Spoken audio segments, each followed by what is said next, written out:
our program. It's not going to be very long, and we are going to be enjoying ourselves as young people.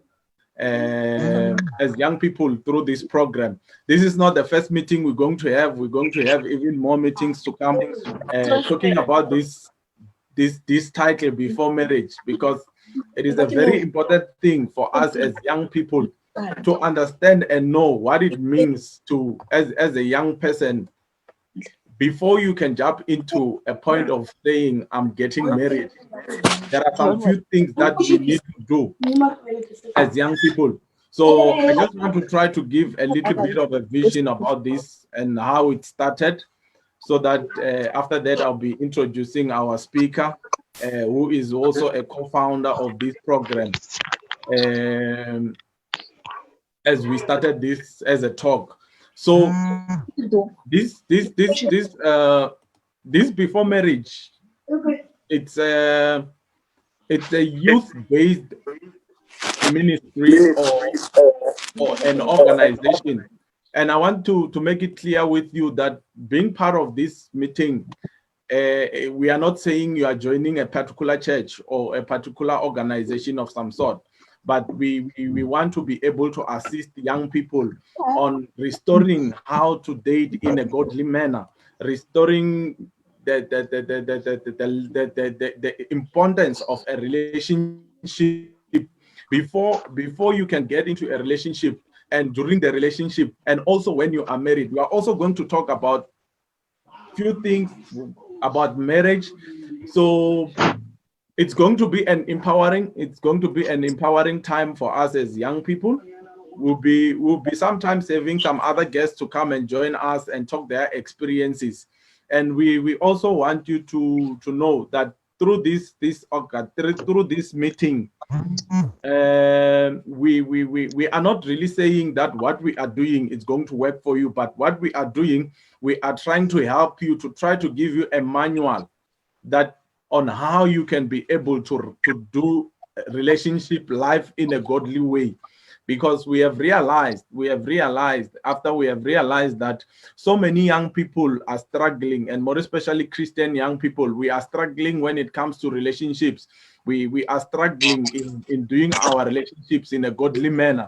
We have lost the value of the relationship that we are supposed to do in a godly way. So through this program, we want to be able to assist, and we want to be able to try to stretch forth our hand to say, young people, it is still possible that you can be in a relationship and you can be able to do your relationship in a godly manner. So this is, in short, it's what we are trying to achieve, to say we want to help each other have a good relationship.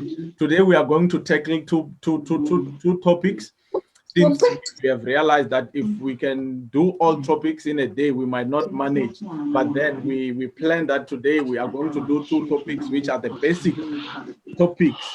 The first topic that we'll be dealing with, it's called Before the Person. We are going to be dealing with the topic before the person.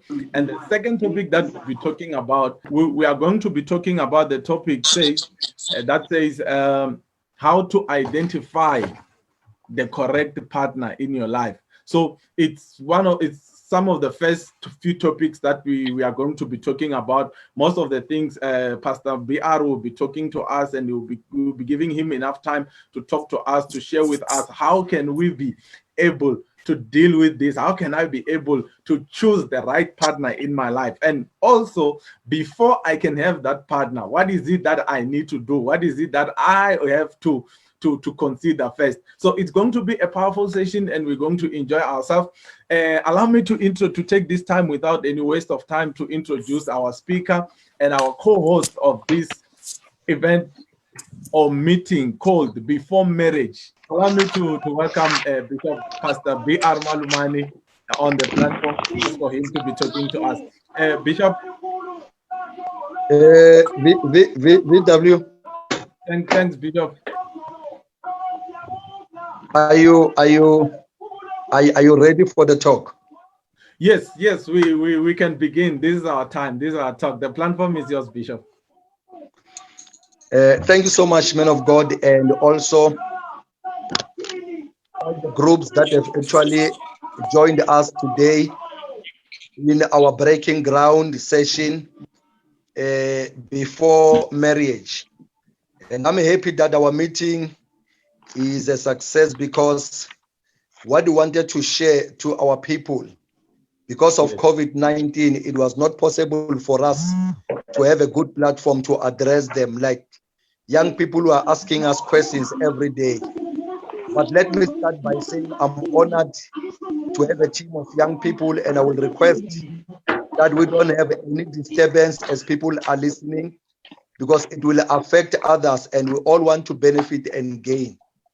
Today, we may not touch all the areas, but the part that I will love, man of God, is that we have questions and answers after my short talk, because I really want to interact with the young people and talk to them. And I actually say to them, I am honored that I am giving them a direction in this platform tonight. I know it's a busy time, we have a busy schedule, but let me say, each and every young person, when you grew up, some of you, you said, I really want to see myself having a great and a wonderful family. Some 20-something years back, this is what we've been praying for and planning as some youth in our groups, and said, if I will be successful in life, it will not be that I'll be driving a good car, I'll be staying in a mansion. It's when I will have a family that will be respecting me, the family that I'm sure God will have actually blessed me with. Let me just start by saying it's the dream for each and every young person that they want to see themselves having a wonderful family.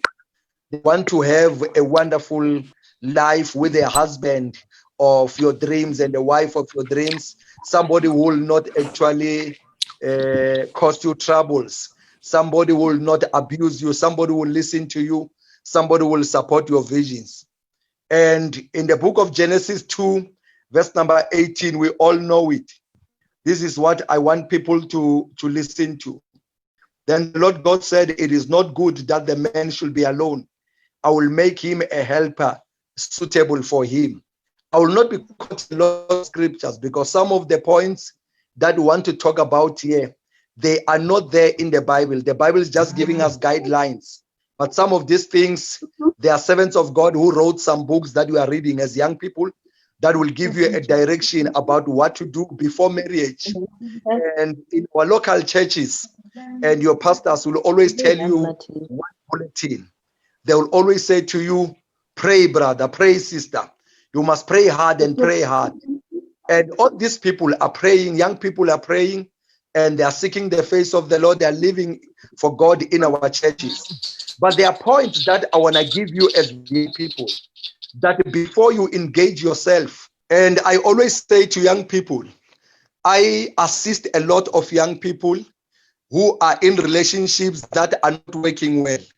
If there is something that is actually hurting today, is to see our young people who are in our churches that are having relationships that are not working well. And the reason why these things are not working well is a lot of young people today, they don't want to take advices. They don't want anyone to mentor them. They don't want anyone to sit down with them and tell them, this is right, this is wrong. As Pastor VW said, it's not everything that will give you today that will be a manual that before marriage, you can all of you use this system. Some of you have read several books that are guiding you, books that are giving you lineup and directions for that. But what I'm going to share with you today, these are some of the things that I see that it's working for some people that were assisting. We do premarital counseling. We talk to young people before they get married. And some of them overlook these issues because we are from backgrounds. And I'm saying to these young people, they must understand this is our first meeting. We're trying to share our hearts to them. And I will give you some few bulletins, young people, that I think has worked for some people that we sat down with and assisted before marriage. Number one, that I want you to understand, you must be matured enough in your relationship. You must be matured enough in a way that you understand that before you enter into a relationship, you must understand that you must be a person who is ready, because you are not entering something, you are not starting something that tomorrow you will say, no, it's not working, I'm leaving this. I read a book some weeks back that was saying, and it was not written by a Christian, but it was talking of a marriage that says you must try 3 or 4 relationships before you get into the relationship that you think will work for you. And I said, I don't want that kind of a book, because it's not promoting good things in our young people. Now, you must be matured enough in your life, and maturity, we're not saying you must be 30 years or 40 years or what, but you must be in a way where you know the pros and cons in life. You know the good things and the bad things, and you know what you want. Because if you are pushed by lust and there is no love, I'm saying if you are pushed by lust and there is no love, looking at the outside of the person and you lust that person, and now you think you love the person, you'll also be making a mistake. I think we need some time to talk about this again. But maturity, Mfundis, is the first thing that people must know, that before marriage, when you sit down, find yourself and you tell yourself, I am now ready for these things. Because a lot of young men are breaking the heart of young ladies. They come to them, and this young girl is sure that already I got somebody. At the end of the day, he's breaking the heart of this lady, going to this other one. And some of them, it's happening in the same church, in the same circle of friends. And your friend is telling you, I got Sipo, and this Sipo now was with this one the other time. I want to appeal to all the young people who are listening to me today. Sit down and be matured enough, and make sure that it's not lust that must push you to a particular person. One other thing is, you must be a person who is living a life that is full of truth, because anything that is built in the foundation of lies will not last. Like I say to some young people, don't propose somebody and try to speak things that are actually not necessary. It's not about where you come from. It's not about what you have in your family. I want to share with you this, because I know some of my kids also in this platform, they're listening. When I started to look for love and a relationship from Mamfundisi, I was actually a young boy without a parent, and my wife was coming from a better family. The father was a principal, the mother was working in a hospital in a better place, and I was from a poor background. When I went to her, I did not go to her showing what I have or what I don't have, but I had to speak the truth and tell her, this is me, this is what I have, this is what I don't have. The truth is, because in the long run, if you don't share the truth with the person that you are meeting, you are creating something that will fight with you and that will catch up with you in the near future.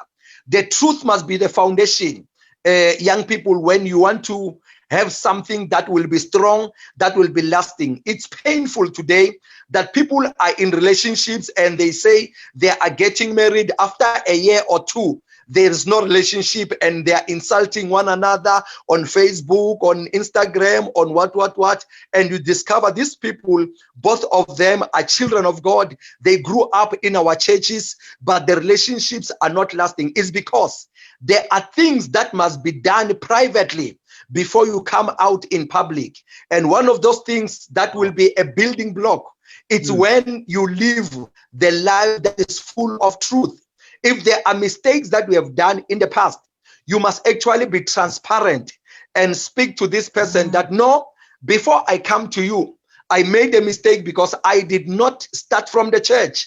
I'm from the world, and in the world I played, and I have a baby somewhere, and you are transparent to this person. But if you are camouflaging, you are hiding all these things because you need a favor, it will be good for you that day, but when life goes on, the truth will come out. I tell people, lies run faster than the truth. At the end of the day, when the truth comes out, it destroys all the best things and all the good things that we have started together. Young people, what is very important is never ever make a mistake in relationships and you feel It's like time is running out. It's like you are becoming outdated, or it's like if it's not the right time, you must understand the season of your life. That now my friend may be in this. It doesn't mean that I must be pushed and be pressurized that I must be in that, because we are not actually getting together at the same time with our friends. When somebody has done 2 steps, you are still behind. Accept it's not me, it's my friend. And you must say, I appreciate you, my friend, that you are doing this, and it's not me doing that. A lot of young girls, they make a mistake of competition, that if my friend already has a boy, if my friend already has been proposed, if there is no one coming, you start throwing yourself to some boys, and the boys will actually and eventually realize that this one is frustrated, she's looking for the relationship, and the time is not yet right. Let me appeal to you, young boys and young girls, youth of today. Relax, Banabamina. Just relax and have your time and say, when my time is right, you will be rightly connected. Somebody asked me a question, Pastor VW, and say, Mfundis, how will I know? Because there is this boy, he has everything that I need or I want. But the problem, he is not a Christian. And this is the question that young people are always talking about. And say, he has everything that I want. He's working well, he has got a good salary, he has got a house, he has got all these things. But the problem, he's not a Christian. And I always ask them a question, vice versa, say, now, if Christ is not there in that person, do you think you will be able to sustain in the life of a person who doesn't have Christ? What are these things that you are pushing? Because Matthew 6:33 says, seek ye first the kingdom, the rest shall be added unto you. And I was giving you my background. I said, when I met my wife, I did not have all those things. No labels, no money, nothing, because I was a young boy who was an orphan without the parents. And I explained it to her. I've got nothing today, but I have this love that I want to share with you. And I'm not playing with you. I'm serious about you. Some 24 years ago. And you know what happened? I said to her, I am even ready that I go and meet your parents and your pastors. Now, why are you saying this, Mfundis? Any person, young people, who come to you and is not ready to meet your family and your church, it's all. If a person is not ready to meet your family and your spiritual mentors, when you are ready about life and you are ready about marriage, then you have met somebody who is not committed to you, somebody who is testing the waters with one leg. But anyone who is ready to run with you to the future, because you will be hurt when you are trying something that will not work, and you will not trust all the young boys who are faithful. But you met somebody who was not ready to meet your pastors and to meet your families. And I say to young people, you must be ready that if somebody wants to start something with you, before you are hurt, and when you realize this is the person that I think or I feel God has given me. The issue of dreams and saying, I dreamt about you, the issue of visions and prophecies. Please, I want you to open the drawer and put that on the shelf and lock it.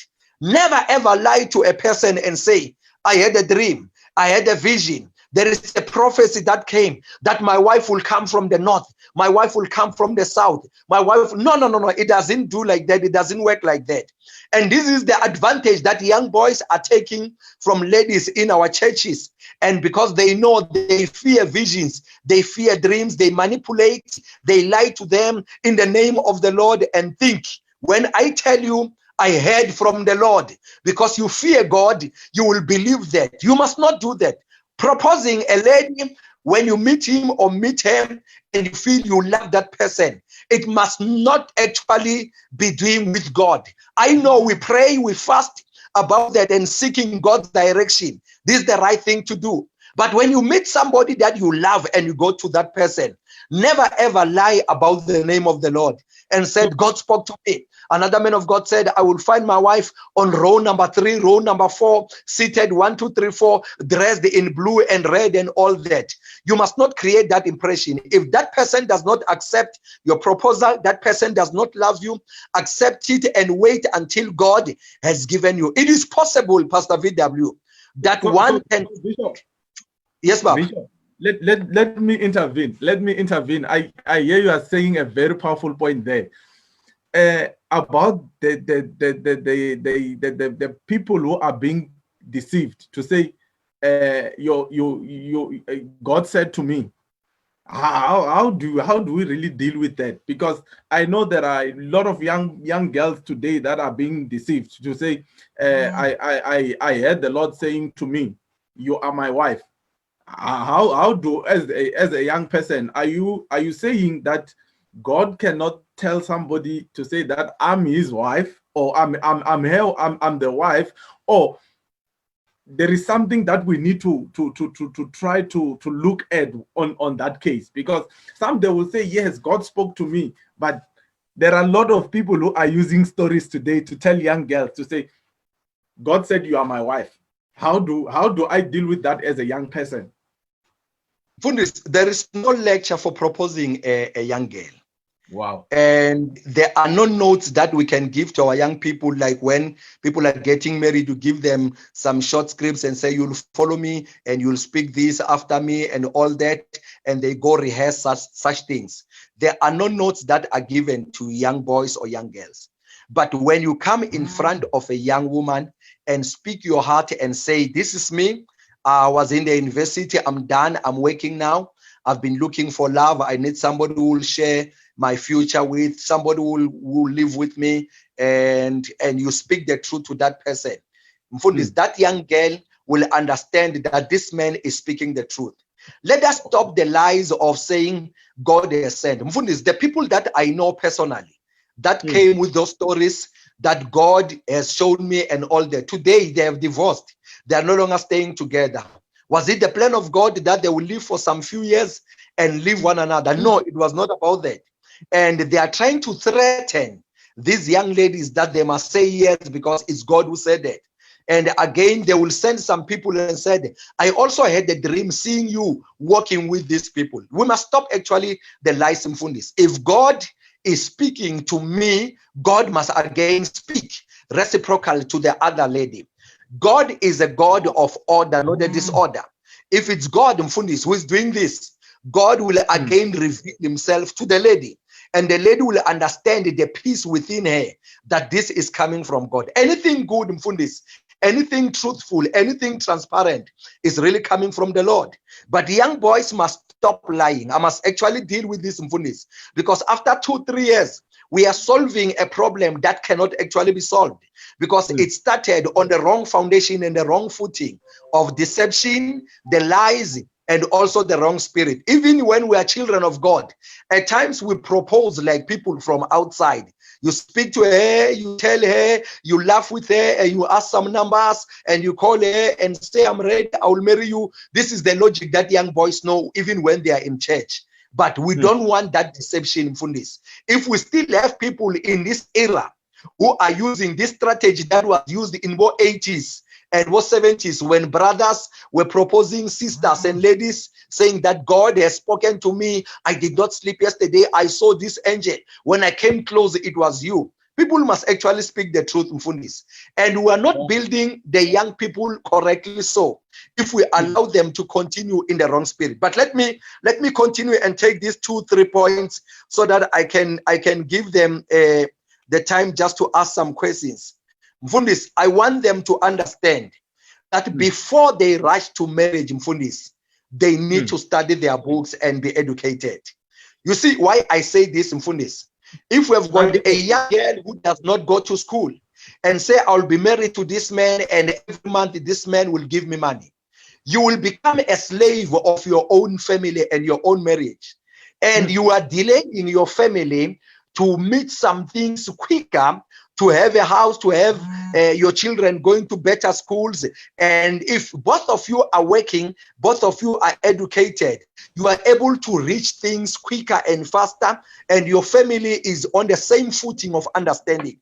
If you are not educated, young lady, and the boy is educated, or the boy is not educated, the young lady is educated, somebody will take an advantage to somebody because you are watching the news and you don't have the same understanding, and the news are in English, and the other one says, I can't hear, always you'll interpret for that person the rest of your life, and you will make sure that every month there is a full-time consumer, somebody who depends on another one because they did not want to go to. You spoke on the point of saying you must be you must be fully matured and understand, and you spoke about the point you must be you must speak the truth, and then the third point that you spoke about, you must be truthful and transparent, and the last point that you were talking about, you must be educated, read your books and be educated. So what more can you say about that, Bishop? Let us continue on what you have left. Mfundis, I am saying to them, in as much as we love them, Mfundis, and again from my heart it is so difficult to see young people who love each other, who love one another. And both of them did not actually even go to school. They hate books. They don't want to study, and they want to depend on the grace of the Lord. They want to depend on some handouts, some alms, some food parcels and all that. And marriage will demand a lot of things, medically and otherwise. Money will be needed when the wife is pregnant, and they must go to better doctors. They must actually get good stuff, and they must actually stay in a better family, because the spirit of jealousy will catch up with you when you see your peers, your friends who are married, successful, both of them are driving, both of them are staying in good places, and you think God does not love you, it's the devil and all that. Meanwhile, you went to something without proper calculations. You did not calculate your steps. You wanted to be married today, and tomorrow you have a wife because your body demands. You want to sleep with this person, and you don't know that after 2-3 minutes of that, you are out of that, and it's no longer the way you thought of it when you're still outside of this. They must understand, Mfundis, that before they move and rush to this, Mfundis, we want to see our young people. We want to see our young people being educated, being responsible, not a trouble of when you get married today.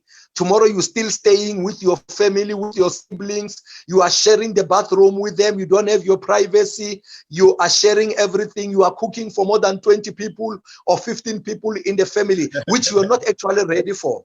And this man will think, this man does not love my family. This man does not love my parents. And it's not because of that. She grew up in a family where there were 2 or 3. She has never actually attended a family as big as yours. And it's because you went there prematurely. Something was pushing you, and what we don't know what was pushing you. And at the end of the day, you did not even finish your studies. You are not even working. You are struggling. We see people struggling, Fundis, today, and they are Christians. And we look at this, we say, we can't tell them because they will be angry. They will be angry that you went in prematurely. But we want to say our people, they must actually be ready in all areas, Fundis. Financial wise, mentally wise, socially wise, and all that. And if you did not close the games that you used to play with some girls or some boys, and you want to enter into marriage and you did not close those chapters, they are still calling you, they are still sending you nude pictures, they are still sending you all these things. It means, Mfundis, you are destroying yourself at the stage where you are still starting. But let me take this last one, and I will allow you, Mfundis, just to lead them and make sure your dreams and your plans must not tarnish or die because you want to get married. And when you grew up, there were some things that you wanted to achieve and you wanted to have. You wanted to be something or somebody in life. But because now you are in a relationship, you want to get married, you're no longer pushing the vision and the agenda that you wanted in your life. You will regret in the future and say, I wanted to become 1, 2, 3, 4. But because I was in a relationship, I had to stop everything, and because I wanted to get married quicker and sooner. Why the rush, Mfundis, to young people when they want to get married? Why this rush? That they no longer listen to us as leaders. They no longer take advices. Some of them, they take shortcuts. They think the church is delaying them. The pastors are delaying them. And I'm appealing to them in closure that all of them, as they are listening to me, I am not saying what I'm giving you, these are your guidelines, but I'm sharing my heart to you. I don't want to see you wounded and hurt because of relationships of some guys who are still playing outside and still they want to use you because they think they love you when it's not true. And again, when you are not yet ready, please don't get into something that you are not ready with because you want to please your pastors. Maybe your pastor is calling you in a meeting and say it's your turn. This year, it must not come to an end. 2020, it's your year. And you realize it's not your year, you are not ready for that, but because you want to please the bishop, you want to please the pastor, you want to please your parent, then you are pushing yourself when you are not ready in these things. And with this short talk, Mfundis, I'm saying to all the young peoples, our hearts are open, our doors are open, not because you are Worship Tabernacle, not because you are God's Fire Christian Center, not because you are what, but because we are the body of Christ.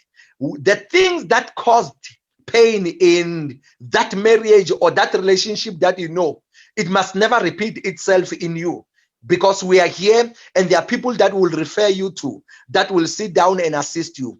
Grow in all angles, that you are able to handle serious stuff. You are able to handle somebody who is pregnant. You are able to handle somebody who is going through trauma, maybe all this other stuff. It's not about Mfundis coming to the bedroom, we sleep, wake up in the morning, massaging, rubbing one another, and about that. When we were still young people, we thought it was about sleeping, waking up, sleeping, waking up. And we realized there are serious things. Children must go to school. We must nurse somebody that we will get married to.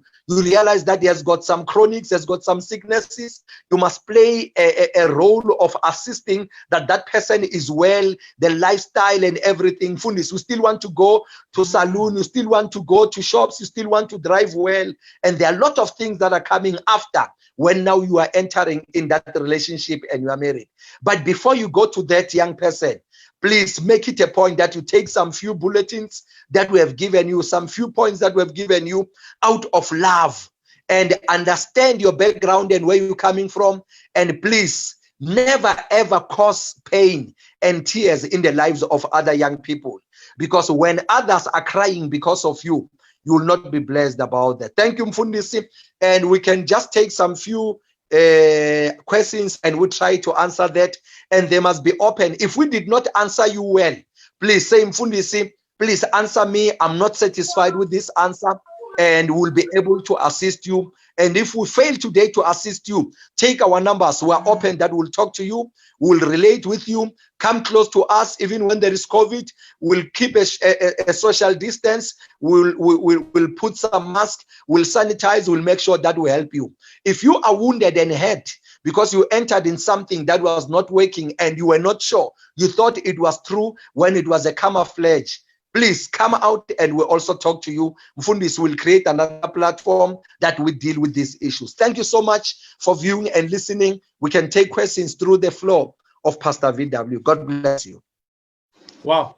That was so great. That was so great, Bishop. I love that you emphasize on the issue of pressure, because sometimes as pastors we create pressure on our young people because we want to have a record to say, I've married this year alone, I've married 10 young people. So I'm very glad that you emphasized on that. I remember one day I was talking to one of my brothers. He said to me, what is the reason for you, or what is the benefit for you to be in a relationship with the wrong person, and at the end of the day you divorce? You are stuck with that person, and you are stuck with that person, or you end up in a divorce. So I think that point is more relevant to say, young people, please let us not take pressure. Wow, that was so powerful. And in case you are having a question, we are opening up for questions. I'll just ask that we concentrate more on the questions, on the things that we have dealt with for today. We are going to have another session very soon. We are going to have another session very soon, follow-upping on that. I still feel like Mfundis, Bishop, before the person, we have only just touched a few things. I still feel like there is a lot of things that we need to still deal with on that. If ever you are having a question and you want to ask a question, the platform is open. You can either type in your question, or you can raise a hand. But Bishop, just a little bit of some information. How do I conduct myself while I'm still the person alone before I can find that person? How do I conduct myself in a way that is like, you remember in the Bible, Paul says to Timothy that you must be an example to all believers. Let us talk about that a little bit before we while they are still thinking of the questions that they are having and also trying to bring them up. Okay, then I also see the question from Valentine, and I would love to see that question again, that we attend to that. Mfundis, if you are not faithful yourself to yourself, and you want God to give you somebody who is faithful, you are making a mistake. You will get somebody of your character. God cannot just throw somebody who has actually lived right to somebody who is careless in life. Conducting yourself, it's very important, Mfundis. Looking after yourself, because you will be owned, your body will be owned by somebody. And if you are harassing the body, it's like when Mfundisi, I want to sell you my car, and I'm spinning the car, I don't attend the car, I don't take it for service and all that. At the end of the day, I take the car to the car wash and I give it to you. When you start driving it, you will feel that, no, this car is old. Outside, it looks good. Now, this is the problem that we have with young people. If you want God to give you the best, you must actually conduct yourself and be the best. And if you manage to do that, God will actually bless you with the right thing. Because somebody who is not doing right and expect to have somebody who is living right, I don't think God will actually throw a nice thing to you when you did not actually live right. And one other thing is, before you expect trust, and because you understand the issue of trust, it's a deep concept. Before you expect trust from somebody, you must actually do that yourself. You must actually trust yourself to a level where it's even painful before you expect trust from somebody. Charity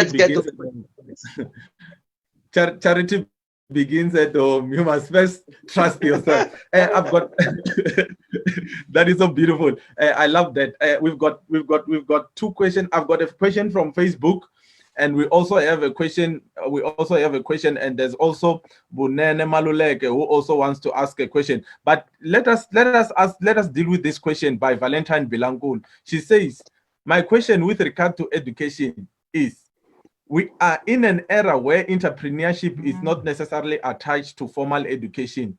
Can financial stability be diversified and taught to include other modes of income, hustle as well? People want to hustle. Is financial literacy not important, irrespective of professional identity? I think let's deal with that, and then we'll also take the question on Facebook, and then we give Bunene to ask a question. Can you answer that, Bishop? They want to know about the asking. No, I actually understand the question that Valentine, and thank you for that question, Fundis.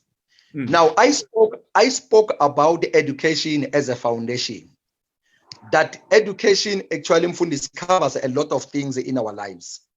And more especially in our country today, hustling, as you're talking about, people, some of them will tell me, Mfundis, so and so is not educated, but they've got money and all that. There are things and topics that we are not teaching in church and that we're supposed to be taught in church.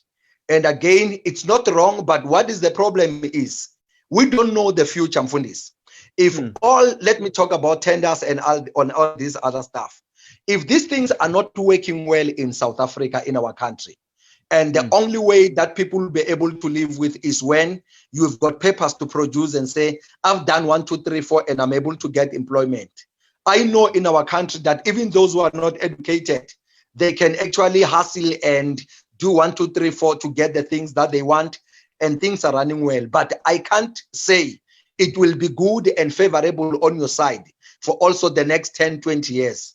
The best thing that I think is good, Mfundis, it's my opinion, is that if you know I am a specialist on this, and I will actually always have a job to run my family and my life with in the near future, you are safer than you are waking up in the morning not knowing whether you will have it or you will not have it. But if it's working for them and they think this is their life today and it will actually sustain them, it's also fine, as long as it will make your family not to suffer. The point that I don't want, Mfunis, is for us to watch your family suffering because somebody neglected something that was fundamental, that was of great value in life, because of somebody who was ignorant. Remember Hosea 4:6. My people are destroyed or dying because of lack of knowledge. Now, ignorance must never be practiced to young people. We must teach them the right thing. Even if, Mfundis, they fail to reach there because of the backgrounds in their families, some don't have enough money to go to those universities and all that.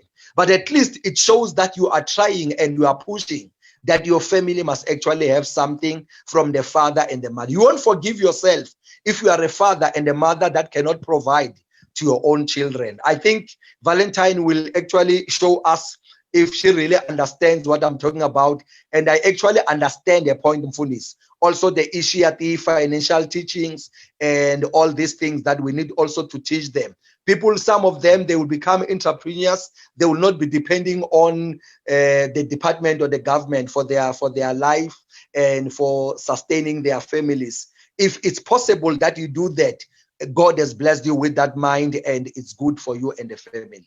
Thank you, Mfundis. Wow. I think Valentine is happy with the answer. I see she said she's answered. So it is not wrong. It is not wrong to be an entrepreneur, but it is more important to have a basic knowledge so that you can also to assist in the management part of finances, and also to because even this entrepreneurship, there are meetings that you need to attend. So if you are not educated, it might be a problem. So Valentine, I think she's answered. Let me take three or two questions before we another one. Yeah, I saw another one here. Premarital counseling. Take the one that you think is. Let's attend to all the questions, Fundis. Yeah, I want to try for us to attend all the questions. And please, guys, we understand we might not be able to answer all the questions today, but we would really love you to note those questions and send them to the number that is there on your on the poster, so that some of these questions we can be able to deal with them after. The question that I wanted to take on Facebook from Beauty Ale Tamasangu, she's asking, is it okay to not wanting to be in any relationship or getting married as a woman of God? Wow, that's another thing. Is it okay? Is it okay not to want to be in a relationship or to get married as a woman of God? The woman of God is asking, can I be like Paul and Christ? So I think just answer that, and then we can take two audio questions, and then we'll be able to answer the two questions that are there. The question is it okay that if I choose not to get married, yes, and I continue as a woman of God, and I'm not entertaining the issue of marriage?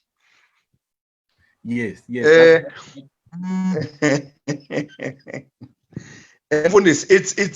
okay. It's okay. It's not okay. Number one, it's okay if you feel you don't have a feeling for having a man, and you are sure that you will continue to live like that. You will not destroy some people's families, and you feel in your life you don't love these things, that relationship and being in marriage. But again, I say, Mfundis, it's not wrong if one day you feel you want to get married and you want to erase what we have said in the beginning. You see, sometimes Fundis, when people are from fasting and prayers, 40 days and 21 days fasting, they feel strong physically and spiritually, that they can take some other decisions which they will not actually keep in the near future. If she feels she wants to stay like that, I think I've once assisted somebody who wanted to stay like that, and finally somebody came and she felt she loved the person, and she said, I told some people, I said, no, drop that myth and that you said to the people, if you want to get married, then you will assist you to get married. And finally she got married. It's okay if you want to be a woman of God, as long as you know that you will live pure, you will not actually trouble other people's marriages, you'll be a faithful woman of God, then it's fine like that. Mfundis, that one, we say it's fine. But if you feel you will not manage that, you need to get married, to be married, I think I will advise you that please don't take that binding decision today if you're still young and you don't know what future holds for you. Wow, that's beautiful. I think you have answered it. I believe that the woman of God is answered. That the woman of God, the woman of God, let the woman of God. And unfortunately for brothers, we don't know what the future holds. Okay, I want us to take 2 questions at a go, because I see there are more questions that are pumping, and there are also some inputs that some are putting. I see Rutendo Tubafoni is one of the married people who joined us to support us. He's saying, Mafunzi, I think marriage should start with love, not lust, as you emphasized on that. Finances are also important to sustain the family or marriage. And also you put a point to say both partners should contribute to the family. Thank you so much for emphasizing on that. We really appreciate that point, as he is in agreement with what you have been saying before. I'll just give Bunene Maluleke an opportunity to open. Not because you're sharing the names. No, it's because he is the first person to request to ask a question. Bunene, if you are ready, you can ask a question. And also that there's also one who was asking that the phone was just saying Gren, what is it, Gren? Okay, I see the question has been removed. Bunene, if you are there with the question, you can come with the question so that we can quickly move on.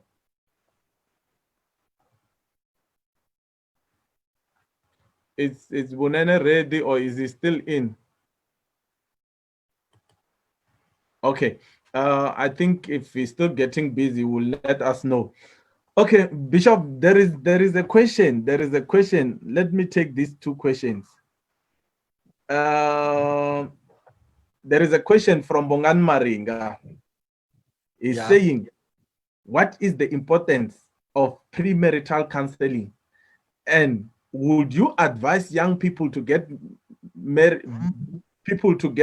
marriage counseling from professional or from elders in the church? And then question number 2 that I would like us to take, my question is based on the relationship with someone who knows Christ. So if this person knows Christ, then I happen to visit their church one day, and there the question is not the question is not complete. Let me try. Let us try to deal with that first one from Bongan Maringa. To say, is it important to have a premarital counseling? Thanks, Mfundis, and also appreciate Tibafuni. Thank you so much for the input. Mfundis, let me say, can we say it must be a must that young people, before they get married, they must go for premarital counseling? Let us say and agree in this meeting, in this forum, it's a must. And when we say it's a must, Mfundis, is we don't want to get counseling when things have gone wrong. Because in premarital counseling, that's where they are more transparent. They speak their heart and they get assistance and help, and they assist them with the things that some of them they will meet in the near future. Let me give you a simple example, Mfundis. that is actually dealt again in premarital counseling. Suppose you are married and you discover that in your marriage you don't have kids, and nobody prepared you that it's possible that you can continue in a relationship and be married and you finally don't have kids. And if you were not prepared for this, Mfundis, it will be a crack, and you start looking at each other in the eye of somebody who is on the wrong and you think you're on the right as a man. Maybe the problem is with you, the young girl is actually fine, medically so. So premarital counseling prepares you for future, the mishaps, the things that might happen in the future, and also be able to handle crisis situation from both of your families, because you're coming from different backgrounds, from different families.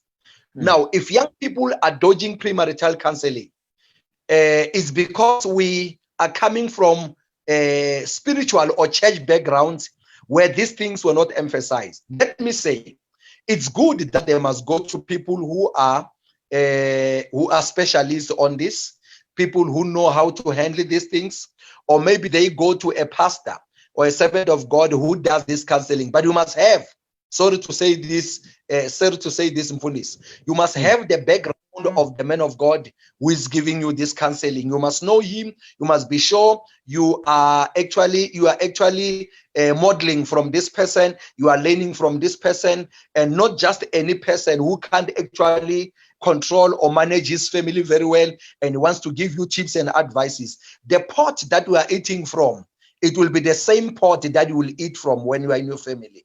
Now, if you are getting a person who knows how to handle these things for this, it's also very important. But what I don't want to agree with is they must not just throw you to some elders or leaders of the church who don't have experience or expertise on this subject, and they will just tell you, God will help you, you will find grace, you will see the hand of the Lord, and all that. We want people who will give you facts.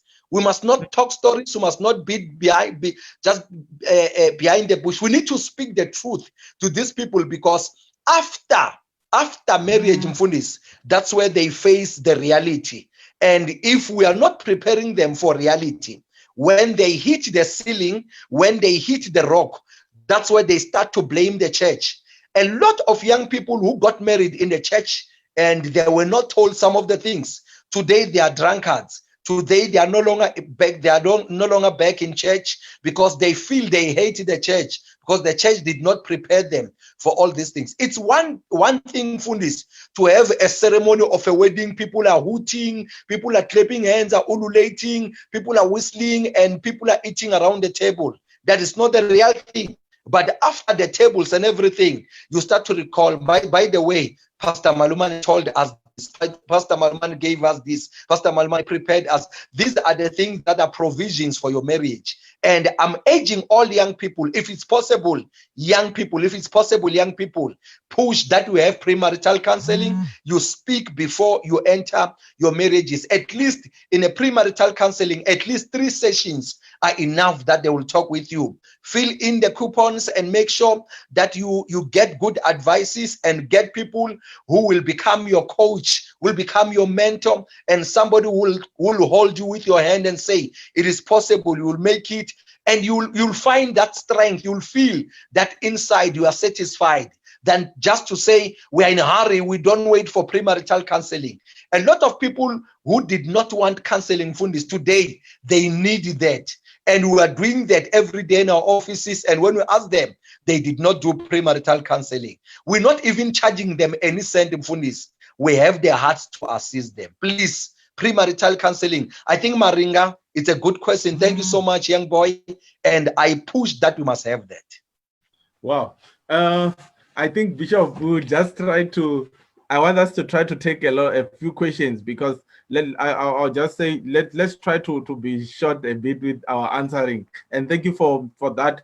It's important to have, actually, let's say it's a must to have a premarital counseling. I've got a question from Jaco and the Lurox. I would like him to text us where he's joining the meeting from. He's saying, Pastor, you spoke about not breaking someone's heart, Does that mean we should not break up with someone we are dating if we realize that their life goals are not aligned to ours? Question number 2, I'll take it from the Facebook comments. It's from Rulan Mashila Maluleke Rulan. He's saying, what is your view on capability and marriage? I also like to take the third question because I see there are a lot of questions that are popping in. My question from Luni. My question is based on being in a relationship with someone who knows Christ. Okay, I think the question was now completed. Is that question, Bishop? That was not complete. My question is based on being in a relationship with someone who knows Christ. So if this person knows Christ, then I happen to visit their church one day, and there you realize that you don't understand their doctrine. What must you do with that? I think this is also a very important question, the issue of doctrines within the churches. Let us just try to answer these 3 questions, and then we see how many questions we can be able to take further. So the questions that we're having are 3. Yes. The first one is that one, yeah, Jacques is number 2, yeah, Yali Rocks. The first one was about what? It's if you realize that their doctrine at their church, at the church of the person you are dating, it's not the aligned. Doctrine, not the last one. Yeah, this one, it's not aligned. And then the number 2 question is the view on capability and marriage. And then the third question is asking, okay, the one, Jaco, it's asking about, am I not allowed the breaking of the heart to break up with somebody that I realize the life goals are not aligned? Hey, I feel for somebody here. Let us just try to answer that. No, they must actually understand me, Yemfunis, ne? Yes. Some of the questions, let me try to answer them because I'm the only one in this platform who's actually answering. If I knew that LG is on the line, I will actually want also him to assist me on this one. But the first one, this one, I think I like the question. You said I must not take long, and you know I speak Mpunis. And I will try to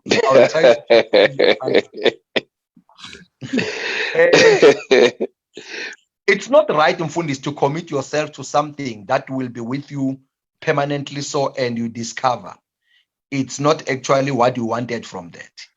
Number one, if you realize the person is not living right, you realize the person is not actually, when you sit down and you agree on some things, this person is not actually faithful the way you wanted it, and this is not the kind of life you want to push. Before you break with this person, can't you try to ask the person to adjust, and you see if the person is failing test 1, test number 2, and test number 3? Because at times it's only one aspect that maybe the person will understand and change from that, and you disqualify the person because of that.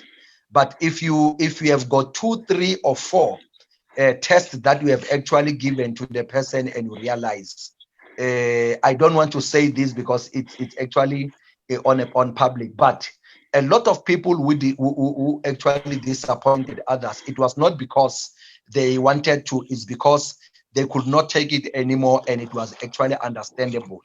Let me say, I want to answer that to that level, and I don't want to go further on that one, but it's a painful thing that I'm saying, even if you don't continue, you are still right, because you can't commit yourself to something that you see it's not working. The person does not understand, the person does not have respect, the person does not show seriousness and commitment in the relationship. Then that one, I understand, and I'm not giving a license that break them if they don't do that. This is not what we want. I say you must actually give it a try 3 or 4 times, then you can actually see if this is working or not working. Then the other one that I did not understand, Funis, is that one of the capability and all that. If LG is there, we'll talk about that. But let me also take this one. Some of our young people, Funis, they are parents when they grew up like my children, they grew up in a family where we're going to a Christian church. If it was not my choice as a father and my wife that we're going to a Christian family, a Christian church, and we're going to another one, still my kids will still be coming to that one because they respect their parents. Some of the young people, it's not their choices, it's because they are in that family that they go to that church. But the person himself or herself is a good person, has got a good conduct. If you sit down with your person and you still understand that you agree on some areas, some perspectives. When you sit down, you understand one another. He may be in that one, but he's ready that when he comes or when she comes to join you, you will be pushing and pulling together in that boat with the same understanding. There is no mistake on that one, Funis. But the problem is when this person is actually insisting and resisting to change and say, this is how I know things since I was born from the beginning up to here, I'm not ready to change, then there is a problem, because the visions in the family will not be the same. When you believe in prayer, somebody does not believe in prayer. Or maybe you believe in the Holy Spirit, you are marrying somebody who does not believe in the Holy Spirit. Now there is a problem.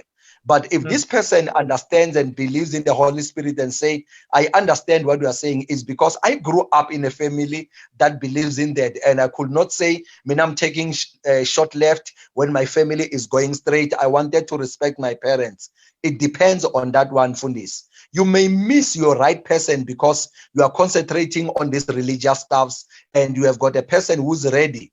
When he joins you or when she joins you, that things will go right. I think you can actually understand it in that way, unless the person says, I don't believe in your things, I believe in this and I'm ready for that, then we have a problem. Bafunzi, it's actually not LG, it's LG's younger brother. I've actually turned down my video because of connectivity. Rutendo. Okay. Yeah, you can see me on the video there, but because when the video is on, I see you the now. connectivity is not. Yeah, I'm actually in Pulukwane. I actually got this invitation from Pastor Vunene there, and then I saw it was talking about before marriage, but I'm already married. But I thought, okay, out of interest, let me also sit in and listen. I can also learn a thing or two, and I can also teach a thing or two. I was caught up with the question talking about, if I'm dating somebody and then I realize he's not or she's not living the life that I would have preferred to live. Again, then the way I see it, I made a comment there that it's all about love. And if you are in love with a person, yes, Bafunzi is very right. We can try to correct those things that are not right. And we can try 1, 2, 3, 4, up until you realize, no, this is not the person that I think I can build a future with. Yes, people can be given chances, but I cannot give you a chance forever. And the good thing about this is that it is before you get married. Then you've got that chance to say, you are not living the life that I want. So I can cut off this relationship and then continue with my life. Maybe God will show me somebody, or God will bring somebody into my life, and then I can continue. Because it will be sad to get into a marriage with a person whereby you have seen it in advance that this person is not living the life that I would like to live. Then you've got that opportunity to stop, because then we will have to deal with divorces and all this and all this. And by that time, there could be children also involved there, and it becomes even much sad. So my advice to have avoided. Yes. So my advice to the young people is that find somebody who loves you. So find somebody that you love, and love has to be nurtured. You have to build it up. It is not the old style these days whereby a person will just go to Mufundis and Mufundis, no, I saw that girl. God has shown me this and this and this and that. I think the love must be between you two. Yes, there is protocol to observe in each and every church. Or if you want to approach a young lady or we cannot say a young man. I don't know if I can say that, because these days things are different. Even ladies are approaching men, So I would say it will depend on the protocol of the church on how you do things, right? But things must be clean. You should not be pushed to do things that other people outside there are doing and how they do their things, because you know the Christian way of how to do that, right? So it is very important, as I've said from the beginning, right, to fall in love with a person and love that person and make a build up towards the marriage. And yes, the finances are very important. It is very difficult to get married and you cannot sustain that particular marriage. We're not saying, Uri, if you are poor, you should not get married. You can get married, but you must have a plan of how are you going to sustain your marriage, you see. And the partner that you are proposing to, does she see things the way you also see them? Is she ready? Because sometimes you can find that the young lady is much richer than you are, or she's got a better job than you. So it does not mean, as a man, if you don't have that money, you cannot marry that woman. But make a plan that you will be able to sustain your marriage life. Finances are very important. We have seen marriages that are breaking down because there is no money, you know, things of that nature. You said you were going to buy me a BMW. Now it's a Polo. You know, that's not what I wanted. So I'm teaching also young women to build a future with your loved ones. Everyone, buy a house together. Buy the cars that you can both afford and live life going there. Don't say a man is not man enough because he's failing to provide you a lifestyle that you cannot even provide for yourself. Bafunzi, I've got a lot to say, but let me just stop there. No. It's profound, man of God. It's so profound. That was very profound, and it leads me that in one of our sessions, Bishop, we should talk about finances and marriage. I think it's also one of those important things that we will have to deal with in the near future. Finances and marriage. I see we still have a lot of questions. But let me try. Some of them I'll skip because I can see that they're not directly related to our today's session. I'll just take a few. Duneko Mawasa is asking, Bishop, you talked about maturity. How does one know that they are matured enough to commit to someone as great as marriage? And then the second question, let me skip this one. Okay. Sobelo Novella is asking, Bishop, how do I know that I'm trustworthy and truthful to my own self? I think this one is in relation to the point that you have made, that you must be truthful to yourself. You must be transparent and truthful to yourself before the next person. And then the third question is, Bishop, Malaji KJ is asking, Bishop, is a relationship between a believer and a non-believer sustainable? Let us try to deal with this. Is a relationship between a believer and a non-believer sustainable? Who is laughing? It's me who's laughing because when you talk about a believer and a non-believer, it's like, you know, a person who's driving and a person on a bicycle. Yeah, but I'll leave it to you, Bafunzi. It's fine. VW. Yes, Bishop. VW, can we check the questions again and I answer them? I just want to make sure that I'm doing the right questions for this guy so that they must not be disappointed. Okay. The first question is asking about how do I know if I'm matured enough to commit to somebody as to get married? Maturity. Yes, it's about maturity. And then the second question is, how do I know if I'm trustworthy or truthful to my own? And then the third question that I've taken is that, is the relationship between a non-believer and a believer sustainable? Let us try to tackle those. Before I tackle them, how much time do we have in this? We were supposed to be finishing at past, but I think let us extend into just 15 minutes and then we'll try to deal with the few that are left. Okay, sharp. Number one is the issue of maturity. And I said, it's not about your age that you are 30 or 35 or 32. Now, as you grow in yourself, you can see that now you are able to handle some serious stuff in your life. There are young people who always cry to their parents when they meet some obstacles, some challenges. You always run to your mom when your mom is still alive. You're always crying to your mom. Then you're showing us you are not yet ready.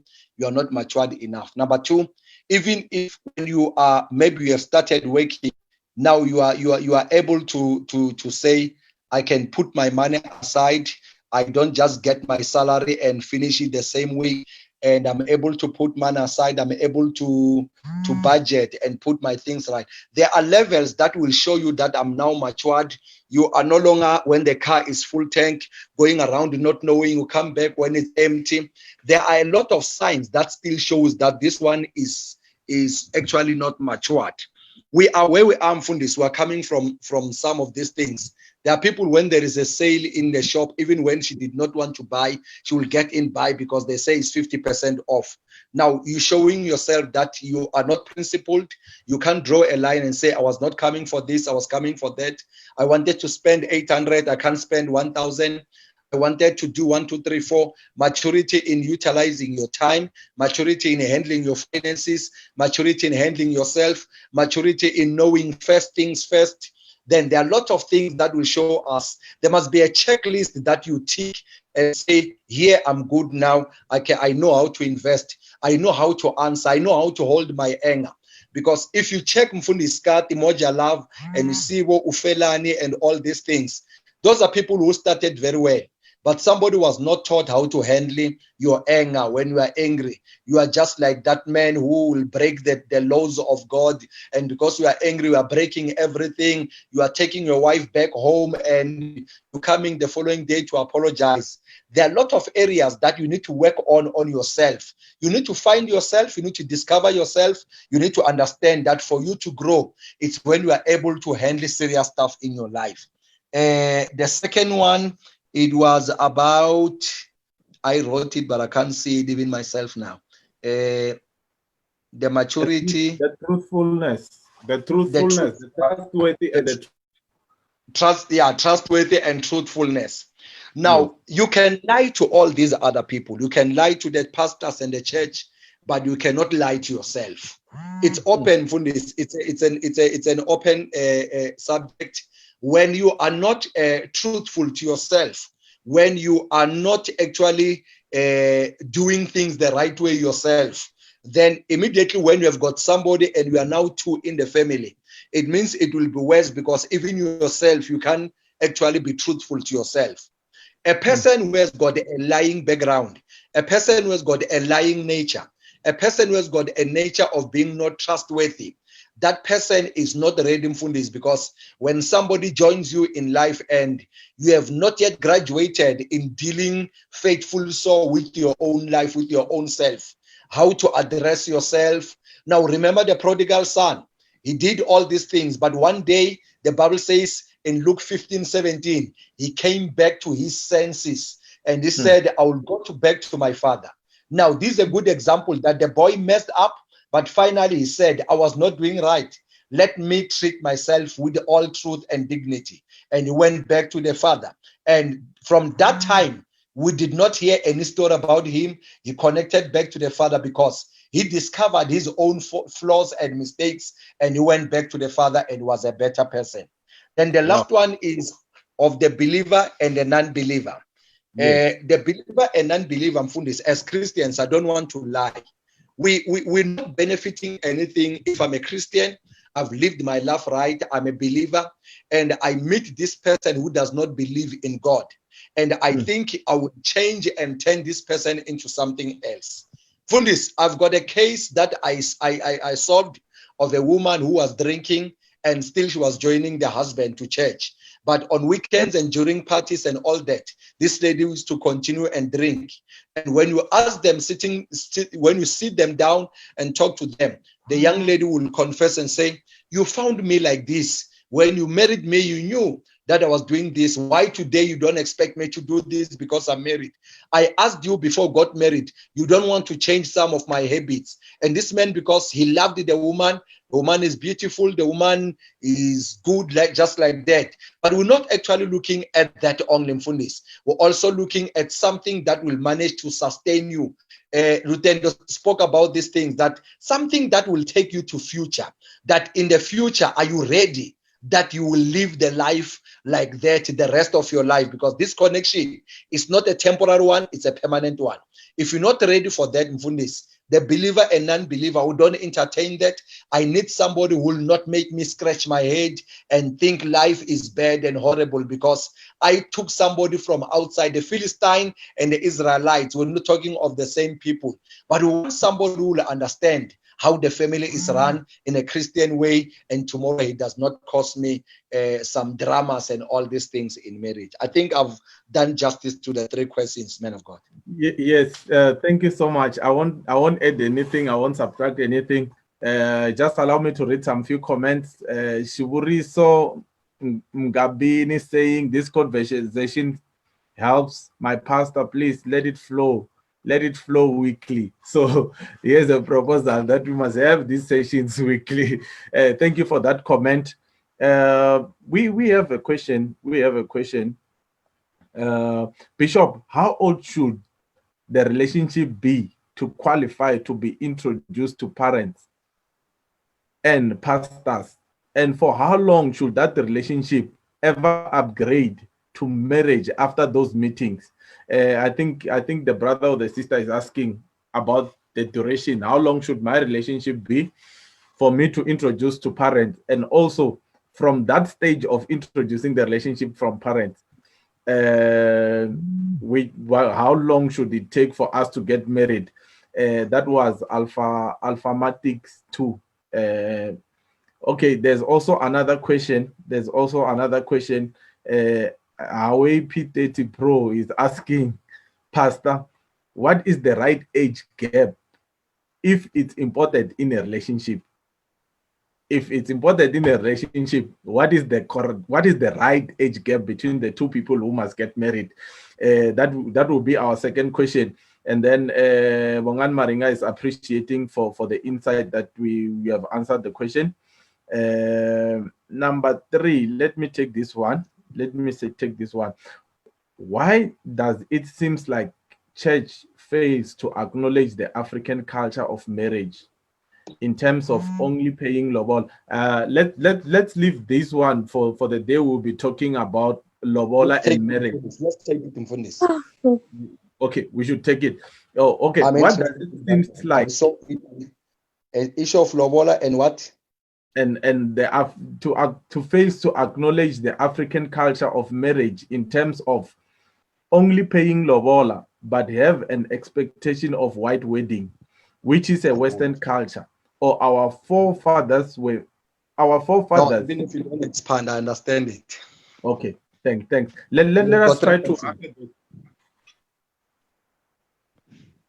VW. Yes, Bishop. You can answer the 3 questions for this. Yes. Yeah. Number 1, the one of how long. When you want to introduce them to and also to your parents, can you mute them from this? Then the issue of how long. When you have done a thorough study and you are satisfied that what you wanted to check and what you wanted to study in your relationship, you feel you have done justice to that. The how long part, Mfundisi, will be like, if somebody stays in Durban or KZN and somebody stays in Limpopo, and we say it's 3 months, it's not fair. Those who are in the same area, it can take them a shorter period of time. Those who are in a distant relationship, it might take them a longer period of time. Now, it depends on your satisfaction. How content are you that what you wanted to check first before you do some introductions to your pastor and your parents, you are done with that. It may take you a year. To some, it may take 2 years. To some, it may take less than that. As long as you feel you are ready and satisfied, what you wanted, you have achieved. We don't want to put a stipulated frame of time and say, if you have done 2.5 years, 3 years, it's not in the Bible, Mfundisi. It's when both of you are now satisfied and we have agreed, we have done 2, 3 things, and we realize we are satisfied that we've been open to each other before we make mistakes. Let us actually do the introductions, then it's fine. Then number 2, the age gap. The age gap is again, Some of these things are also not in the Bible. But what is important is, if the man is older than the woman, if the boy is older than the girl, it has got respect measures in marriage. Because sometimes when people are angry and we are fighting with something, and the young lady is older than the young boy, you hear the young lady saying, yeah, the reason why you don't understand me is because you are still a young boy, you are still young, you can't understand this because your age is 1, 2, 3, 4. But we don't want a gap, Mfundis, that will be so big, like that one becomes your parent. It's like this one is your father or your mother. It must be ranging between the age of the people that you attended school with, people that you are growing together, people that you understand. This is there are some years, 3, 4, 5, somewhere there, but it must not be more. That even when you address that, you are not addressing your wife, it's like you're addressing your child because of the age gap. And to some, you may be born maybe in the same year, and maybe you differ with some months and all that. We don't want to make these rules, Mfundis, and norms that people say. I attended a Zoom meeting, Pastor Malomane said it must be this. I don't actually want that. All I want, it must be a reasonable number of years that will actually have respect, and that will actually put you in the same foot of understanding, that you understand life the same. You saw COVID-19 together. You saw something together. You are growing together just like that. I think that is reasonable. And the last one that I said we must not avoid. I'm telling a lot of young people, I say, Rutendo talked about the issue of finances, that we said it will be shelved for another meeting. But let me do justice and handle this one. To some of our young people and people who are coming to my office for advices, I say to them, Fundis, when they are paying Lobola and they've gathered all their families together on the very same Saturday, and this man has just paid 40,000 and they have cooked enough food, the pastor is there, families are there. You realize that in that tent that we have erected in that family, you are able to ask the pastor to come and do the blessing in your traditional wedding. You are not doing the white wedding, and the man of God can come and release a blessing. Or after that ceremony on Saturday, on Sunday morning, you come to church in a church service, wearing your normal suit and what you have, what you are affording, and we can lay hands on you. Then your marriage starts. It's also a very good thing. That pressure of the white wedding and all that, if you don't have enough money for that, and you only have money to pay lobola, and food is prepared that people can eat, cook, eat, and everybody that you expected from your family members, they are all there and the pastor is there. It's possible that we can have that, and it's a nice way. You did not steal, nothing has gone wrong, and when we bless you, we have released the blessings. It's a normal thing. A lot of young people today are doing that. We are advising them that why can't we say on that last day of Lobola, we bless you, and now you married and they give you gifts and you go start your family. You still want to wait for another 1 year when you have paid Lobola and you no longer have money. You're starting from afresh to gather money and all that. I think that question, if I say I want to handle that, these are the advices that I'm giving to some other young people. Don't wait for, you will do the anniversaries and all these things, but it has actually lightened up the weight of saying I must gather some other cash that I'll be able to do a bigger thing. That thing is big because the group that you want has already attended that ceremony. Then you can do that. Wow. And they must also not forget to go to Home Affairs to sign, so that we solidify that marriage. No, the Home Affairs. Yeah, the Home Affairs. Yes. Whether it is just a blessing after the lobola is paid, as the bishop has indicated.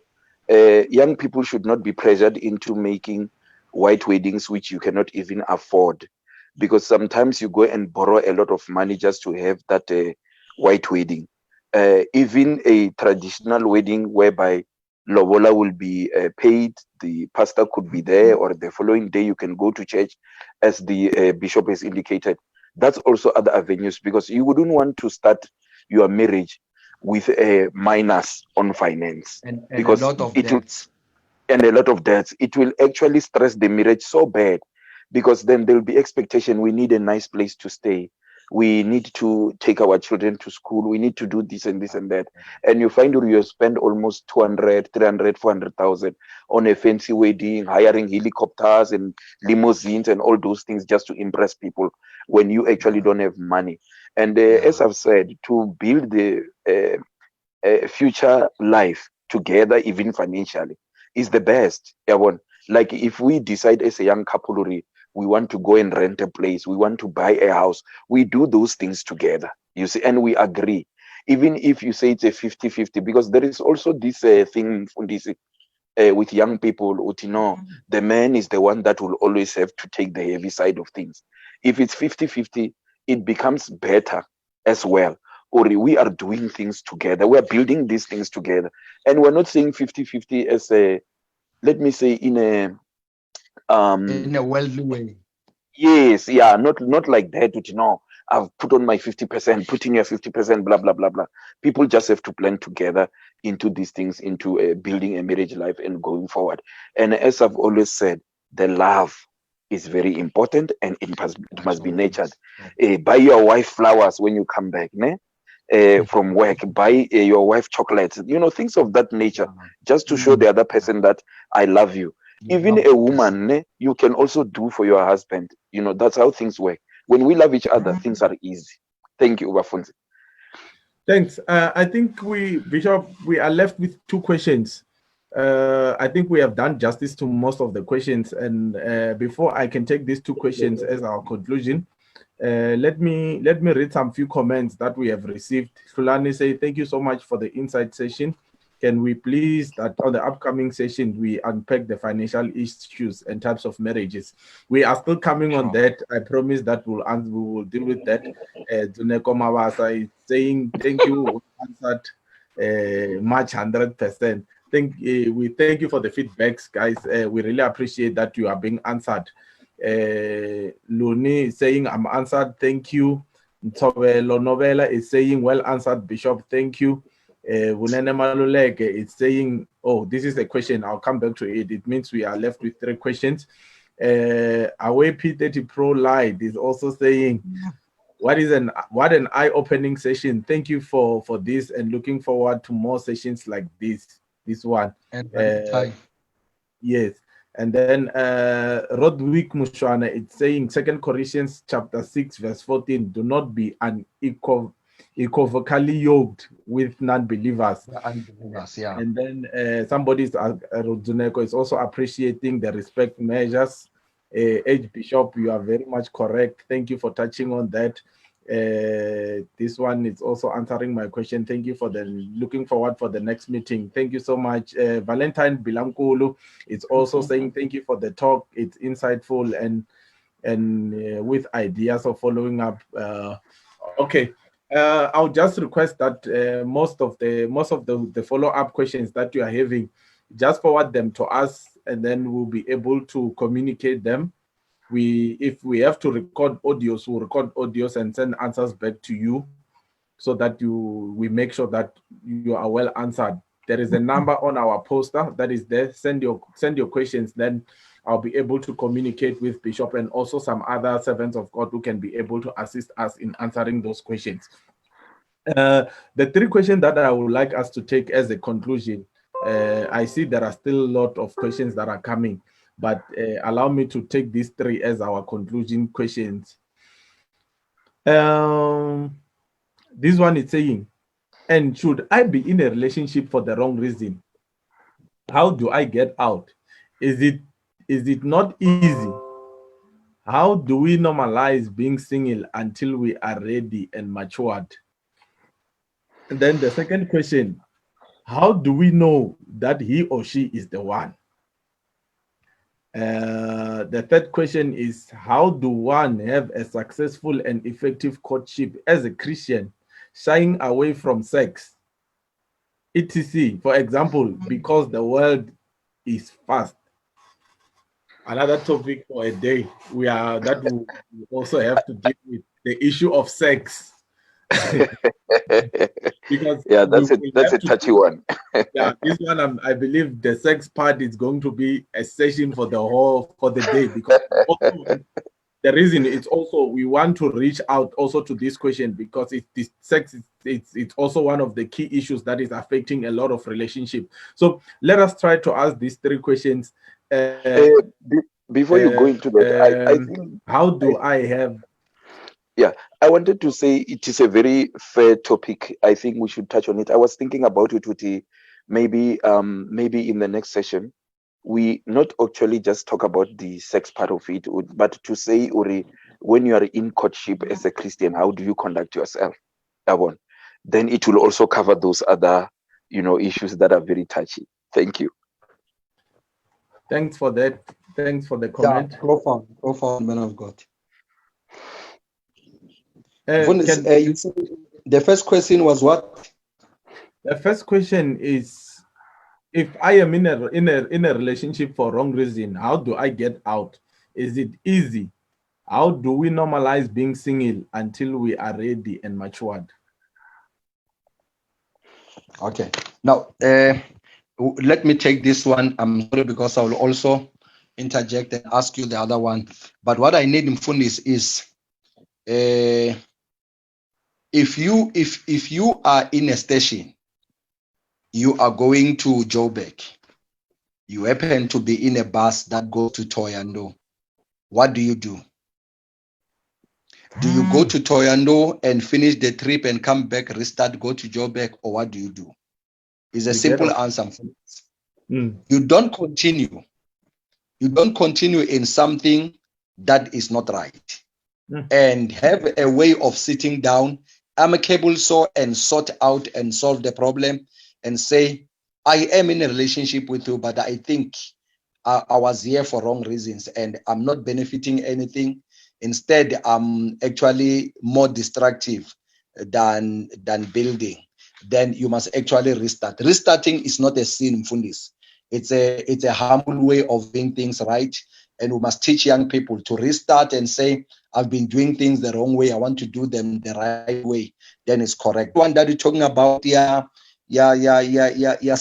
Mfundis. The power of decision making or the power of decision taking. The decisions that you take today will affect you in the future. If you are taking decisions that are not right today and you feel what you are doing is not the right thing, to be single, it's not a sin until you have decided that now you want to do the right thing and you are getting married the right way. Then your life is actually on the right way. But don't do things just to please some people, or don't do things that you are not ready for. You must do something that you are ready for. That other one, Mfundis, issue the issue marriage with sex, Mfundis Bango will actually attend to that, will handle that in the near future. We must never ever change the biblical way of believing in our things. Mfundis said it right, because all the young people who are rushing to marriage, Mfundis, they're not rushing to marriage just to have houses together and build together and do that. They are rushing to marriage because the body is actually demanding. There is a high demand and the supply must come from the other side. But after a day or two in honeymoon, we realize that no, what I wanted is something that does not actually take the whole night. When you listen to some songs, I'm gonna with you the whole night, gonna with you all night long. It's not just like that. Around 9 o'clock, you are fast asleep, snoring until in the morning. You are not doing the things that you said you will do that all night long. People are singing, some of them, we don't do these things out of drugs, and some of these things, it's on a normal body that the body can take some of these things. When you are done, you are done. Young people must understand it must not be about sex. It must be about building the way the word of God has actually stated it. Lasting marriages, Mfundis, are those who are starting on a right footing, and people who are starting with God, believing in God and doing the right thing. They will last. Some people are 30, 40 years, 50 years in marriage, if it's there, and these people are still enjoying, is because when they started, their things started very well. It was not about touching the body, watching 1, 2, 3, 4, and all that. The truth is, people must be told why they are actually entering into marriage. Fundis, I think I've done justice to all the questions. Thank you so much. Thank you so much, Bishop. Let me read some few comments from Facebook. Siyabonga Innocent is saying very important age. I really hear you, Bishop. Amos Koza, he's a pastor. This one, we really appreciate you for following us. He say, young people know that marriage needs to be built by both husband and wife. What a profound comment. Kulegani Jele, another pastor, who's saying, Pastor Malomane, can you be my mentor for marital journey? I love you, man of God. I repent. VN, you are the best. Thank you for opening this room for all of us. Thank you for that comment. Thank you for that comment, my friend. And also, Pastor VTJ Masakon is saying, get off the bus. Get off the bus. You don't continue with the Jane, but you need to get off the bus. So those are the few comments that I can read for now. There are a lot of comments and that are there, and also that I'm receiving from our meeting. And let me say, thank you so much, Bishop, for opening your heart. I believe next time we'll also be having some other pastors who will be joining us live on the meeting, so that we are able to have this meeting and give more inside information on how we can be able to assist young people. And let me say, we wish you all the best, those who have managed to be part of this session. And we believe that one day you will stand and testify that the day I attended the Zoom meeting, I was so much greatly assisted, and I've started dating the right way. Because the main key important thing, we want young people to start dating the right way, so that we can avoid issues like divorces in the near future. So, Bishop, your last words before we can come to the end of this meeting. What can you say with just for 2 minutes? Your few words that you can say to the young people. Fundis, where there is no love, there is no relationship. If love is not there, you're not going anywhere. You will be stuck with that person the rest of your life, and you did not love the person. Some of the people that were assisting, they say, no, we just got married because I realized that I wasted this time or time, but I did not love the person. Love is the fundamental thing, is the first thing, then you'll continue. The journey will be smooth, and you will enjoy the rest of your life when there is love. But if you do not love the person, please get off the bus. And wish you all the best. Give them my numbers, Mfundis. I'm free to talk to young people. If they need my numbers, open it, give them my numbers. I'm able to help them. We can communicate with them, and we are ready to assist them. We will not, actually, the next Zoom meeting, if they want it weekly, Mfundis, we can do that weekly. We can do that maybe every Thursday, or maybe Sunday afternoon when we're all back from church and we're relaxing. We can even use Sunday afternoon, evening around 7 on Sunday. We are ready, Mfundis. But thank you so much that we started this together, and we're continuing. And Rutendo, thank you so much, man of God, and all the pastors that actually contributed. All the best to all our young people. We still love you. Where we did not advise you rightly, please consult us. We'll correct that with you. God bless you.